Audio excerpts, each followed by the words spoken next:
Hello దోస్తులు, ఇప్పుడు మనం చెప్పుకునే ముచ్చట మనకు తెలంగాణ రాకముందు జరిగిన ఈ పొద్దు గురించి. ఏడజూడు జనాలు పోలీసోళ్లను రాజకీయ నాయకులను వణుకు పుట్టించిన రోజు గది.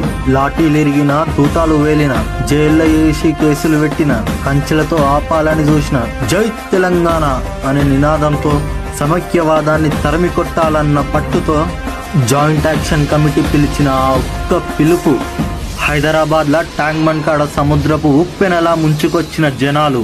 గదే మార్చి 10, 2011లో జరిగిన మిలియన్ మార్చ్ ఉద్యమం. తెలంగాణలో విద్యార్థులు, నాయకులు, కళాకారులు, విప్లవకారులు ఇంకా ఎంతో మంది అప్పటి ప్రభుత్వానికి కూడా చెమటలు పుట్టించేటట్లు ఆ ఉద్యమానికి కదం దొక్కిండ్రు.